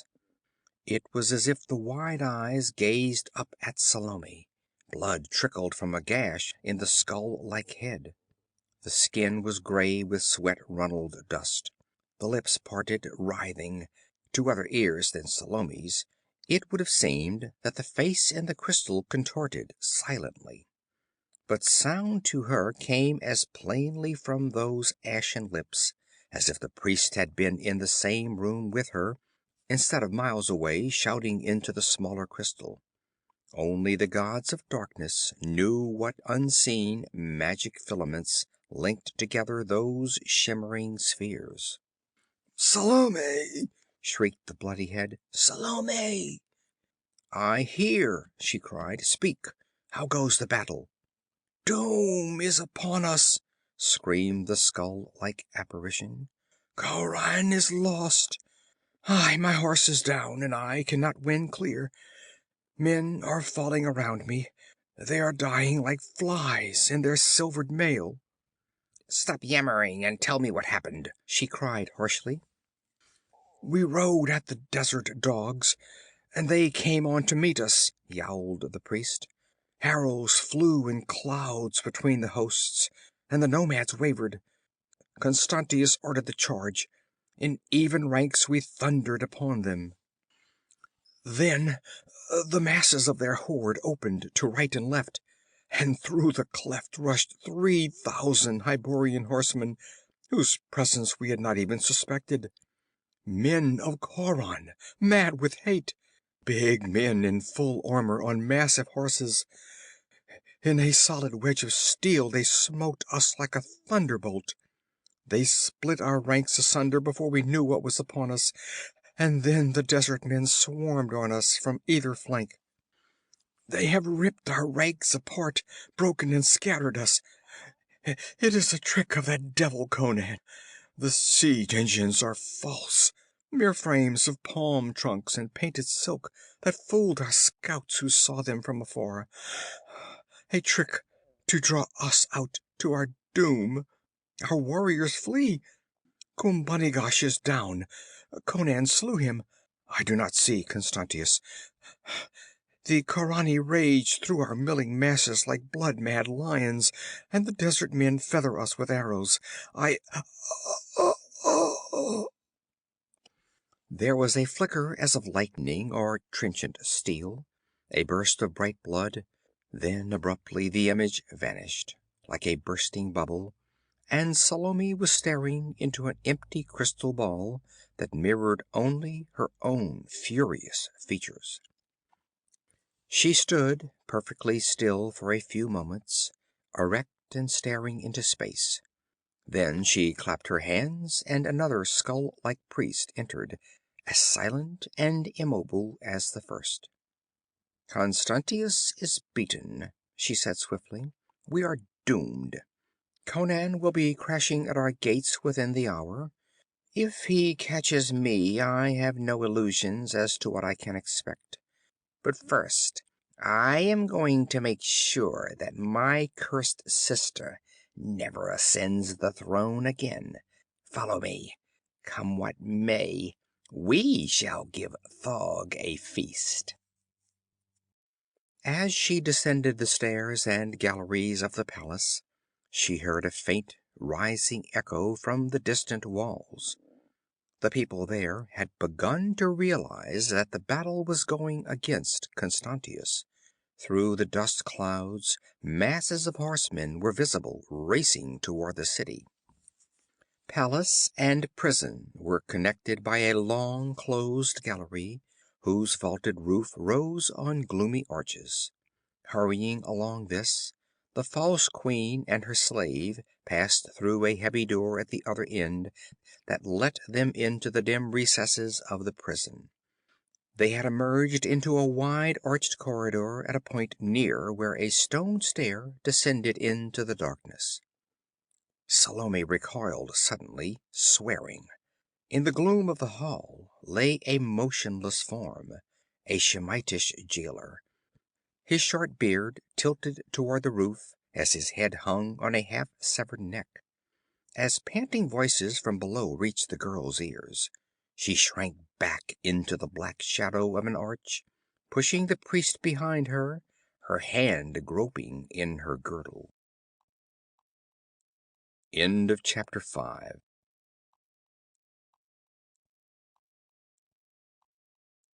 Chapter 6.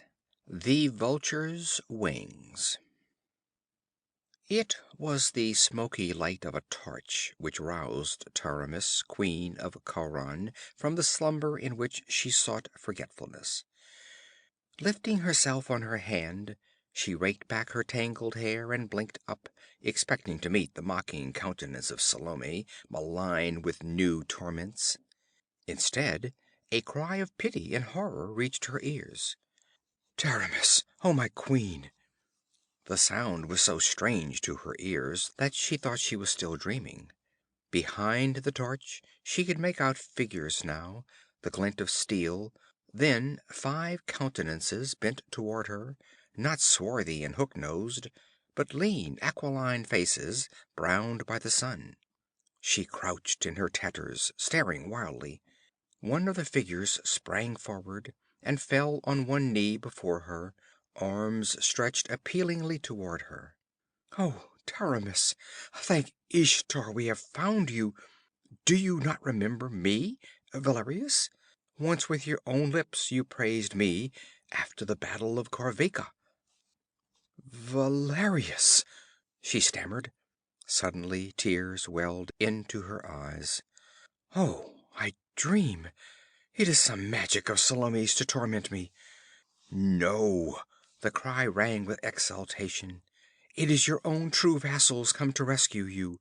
Yet we must hasten. Constantius fights in the plain against Conan, who has brought the Zuagirs across the river. But 300 Shemites yet hold the city. We slew the jailer and took his keys, and have seen no other guards. But we must be gone. Come. The queen's legs gave way, not from weakness, but from the reaction.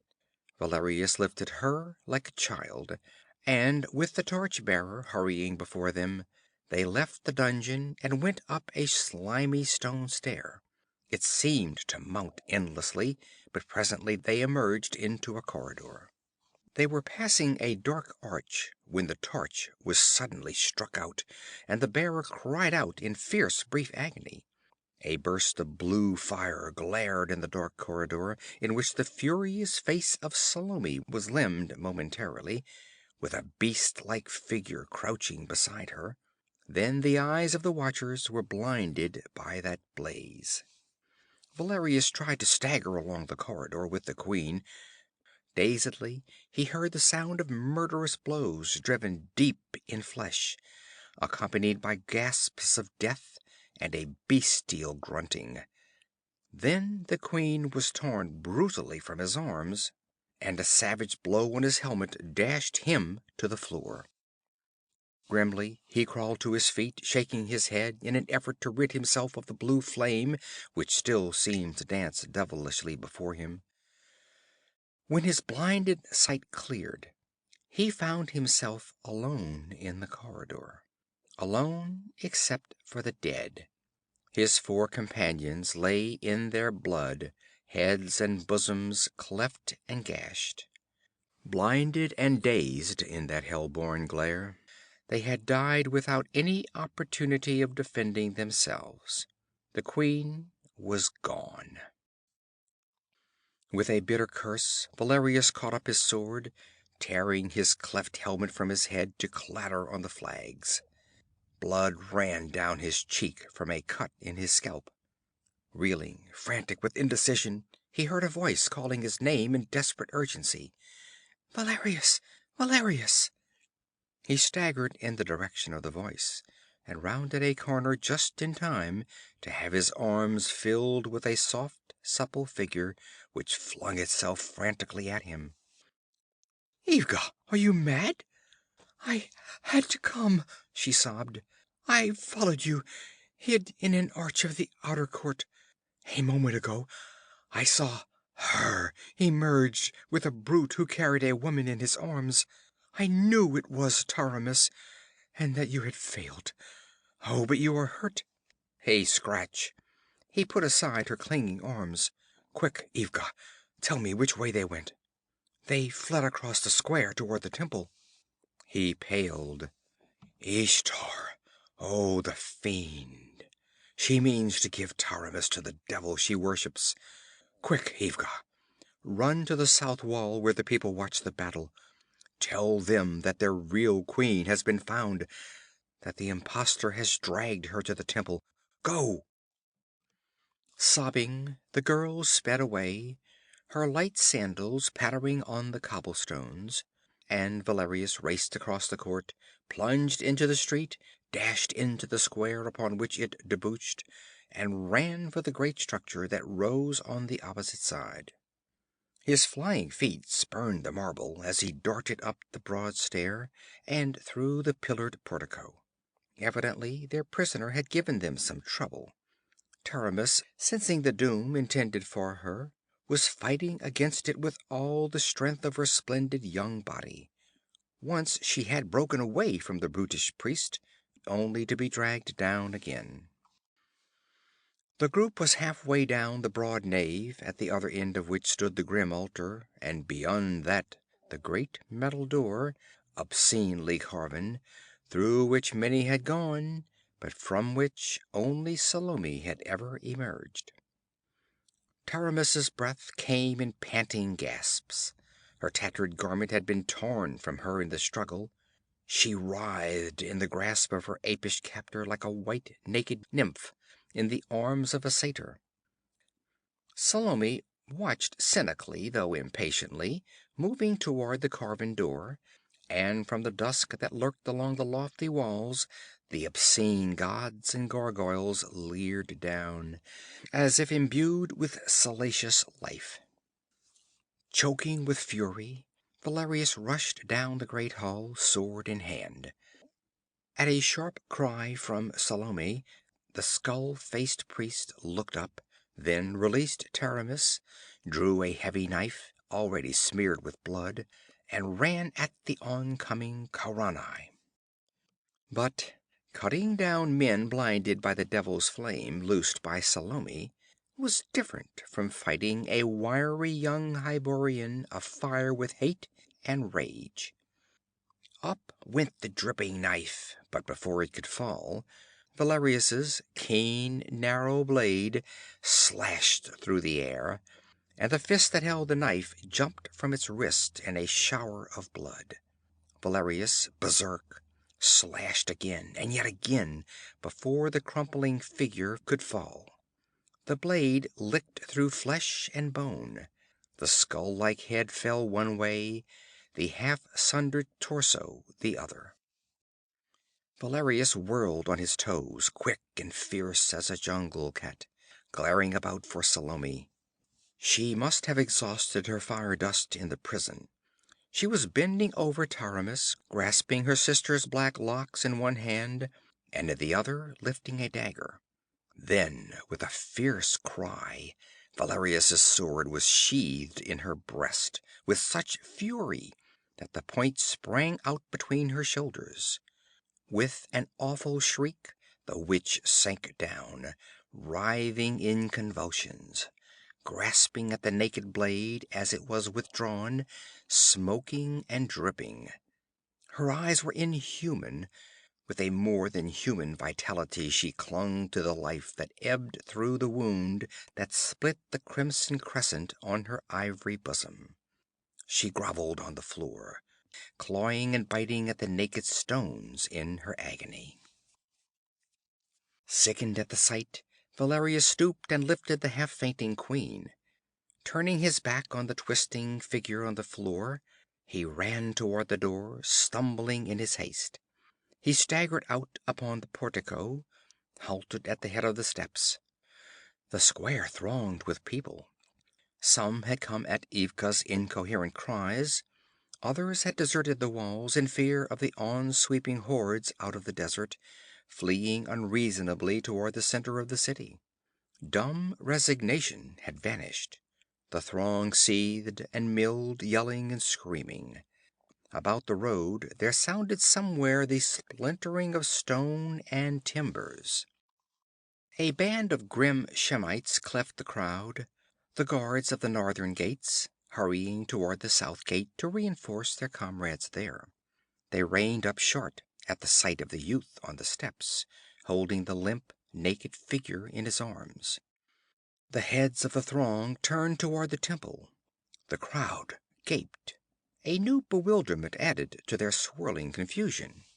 "Here is your queen!" yelled Valerius, straining to make himself understood above the clamor. The people gave back a bewildered roar. They did not understand, and Valerius sought in vain to lift his voice above their bedlam. The Shemites rode toward the temple steps, beating a way through the crowd with their spears. Then a new, grisly element introduced itself into the frenzy. Out of the gloom of the temple behind Valerius wavered a slim, white figure, laced with crimson. The people screamed.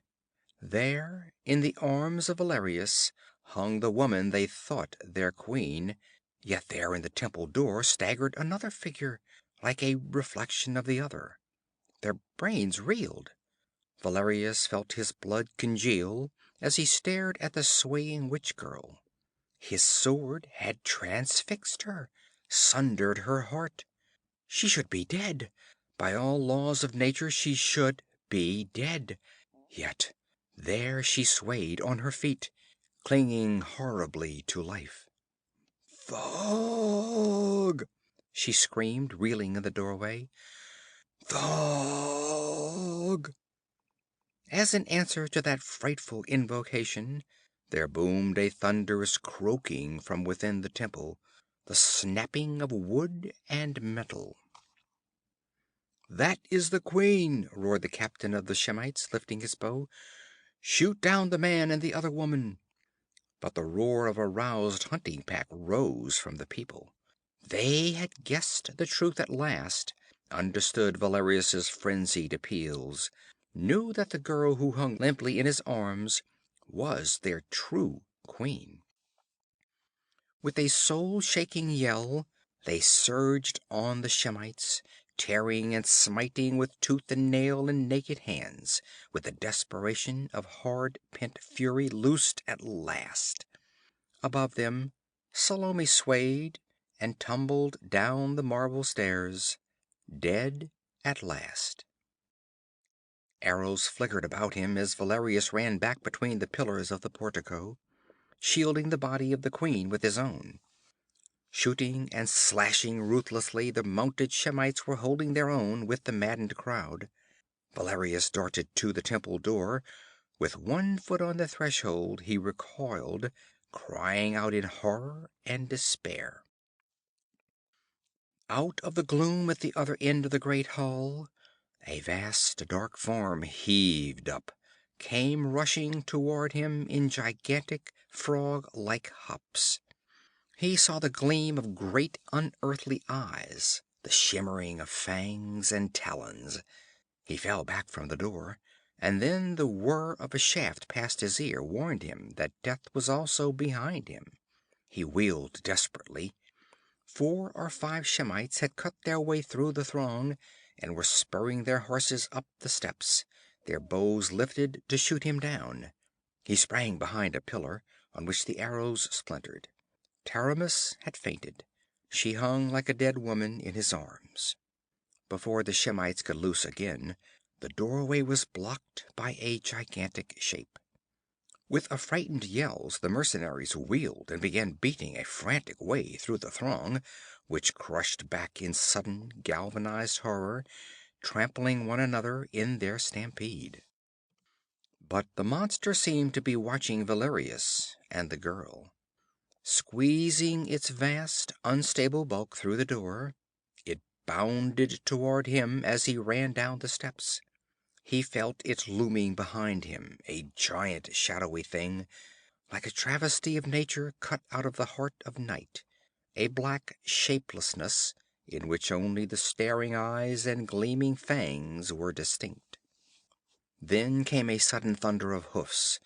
A rout of Shemites, bloody and battered, streamed across the square from the south, plowing blindly through the packed throng. Behind them swept a horde of horsemen, yelling in a familiar tongue, waving red swords. The exiles returned. With them rode 50 black-bearded desert riders, and at their head a giant figure in black mail. "Conan!" shrieked Valerius. "Conan!" The giant yelled a command. Without checking their headlong pace, the desert men lifted their bows, drew, and loosed. A cloud of arrows sang across the square, over the seething heads of the multitudes, and sank feather deep in the black monster. It halted, wavered, reared, a black blot against the marble pillars. Again the sharp cloud sang, and yet again, and the horror collapsed and rolled down the steps, as dead as the witch who had summoned it out of the night of ages. Conan drew rein beside the portico, leaped off. Valerius had laid the queen on the marble, sinking beside her in utter exhaustion. The people surged about, crowding in. The Cimmerian cursed them back, lifted her dark head, pillowed it against his mailed shoulder. "By Crom, what is this? The real Taramis! But who is that yonder?" "The demon who wore her shape," panted Valerius.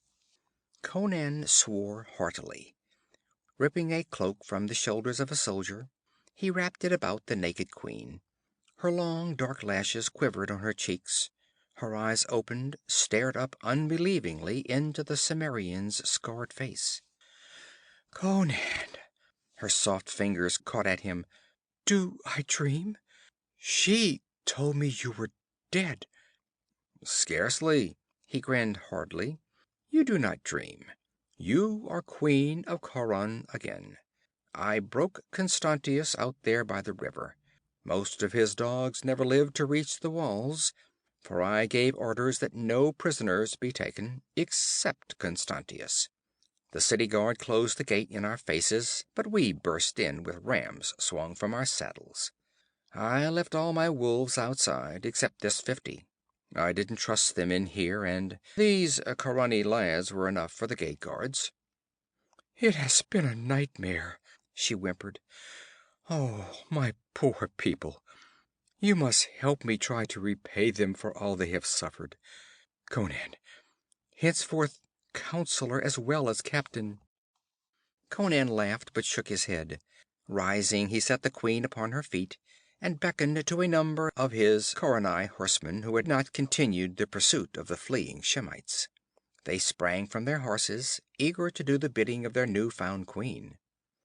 No, lass, that's all over with.